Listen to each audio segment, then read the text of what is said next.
आपने जो बात कही तमाम की, क्या जातिगत जनगणना के पक्षधर हैं आप? हम 22 साल से बोलते हैं। 5 साल समाजवादी पार्टी 4 बार सत्ता में थी, एको बार नहीं बोली। बहुजन समाज पार्टी सत्ता में थी, एको बार नहीं बोली। कांग्रेस सत्ता में थी, एको बार नहीं बोली।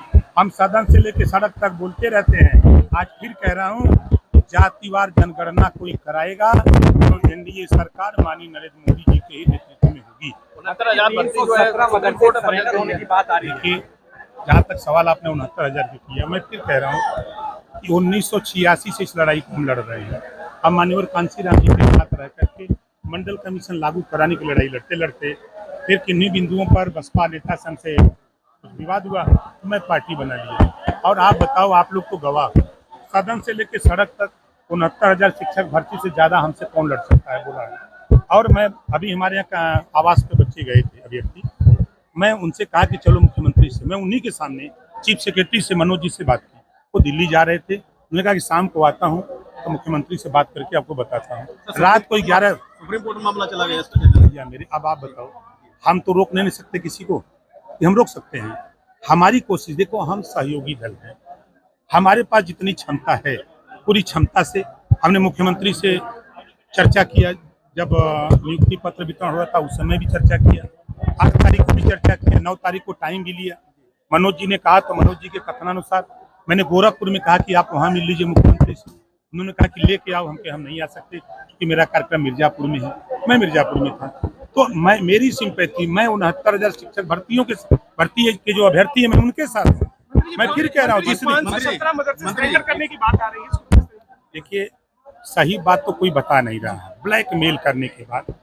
देखिए, एक स्कीम 2016 में देश के केंद्र सरकार ने लागू किया कि 60% धन हम देंगे और 40% धन राज्य सरकार देगी, और मदरसों में हम अंग्रेजी, साइंस और मैथ पढ़ाएंगे। उसके लिए अध्यापक नियुक्त हुए, ठीक है।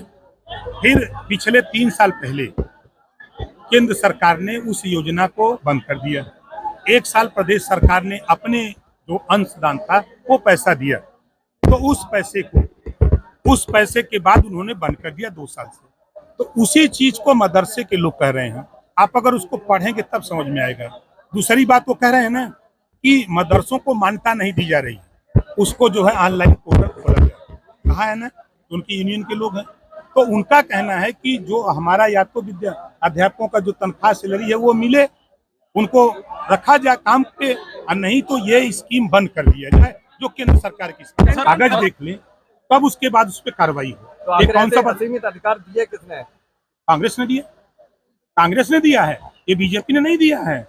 ये कानून कांग्रेस के जमाने का है, हम लोग नहीं कानून, हम तो संशोधन चाहते हैं।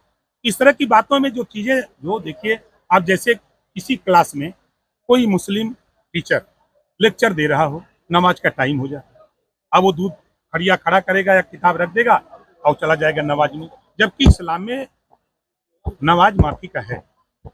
आप क्लास में पढ़ा रहे हो तो पढ़ाओ, फिर अगली नमाज का टाइम हो तो आप जाके दोबारा पढ़ लेना, ये व्यवस्था है। अगर उसमें संशोधन हो रहा है तो कौन सी बुरी बात है?